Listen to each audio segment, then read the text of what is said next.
Partia Demokratike, Dega e Durrësit, ka reaguar në rrjetet sociale lidhur me shembin një pjesë të parapetit qatis, një pallati 3 katësh, në lagjen numër 7 të qytetit, të njohur si pallati i 1 cigares. Në deklaratën e saj, Dega e Partisë Demokratike e Durrësit ka shprehur shqetësimin dhe reagimin e saj të fortë lidhur me ngjarjen e rëndë të ndodhur në lagjen numër 7 të qesma Ferrës, ku rënja qatis së pallatit ka vënë seriozisht në rrezik jetën dhe sigurinë e banorëve. Ky rast është një alarm i qartë, thekson deklarata, për neglizhencën dhe papërgjegjësinë e institucioneve përgjegjëse të qeverisë vendore, në veçanti të Bashkisë së Durrësit, e cila prej kohësh ka injoruar gjendjen problematike të shumë banesave dhe pallateve në qytet.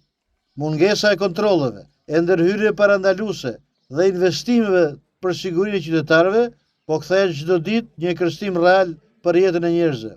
Është e papranueshme që qytetarët jetojnë në frikën se shtëpitë e tyre mund të shëmben nga një moment në tjetrin, ndërsa institucionet heshin dhe kujtohen vetëm pasi ndodh tragjedia.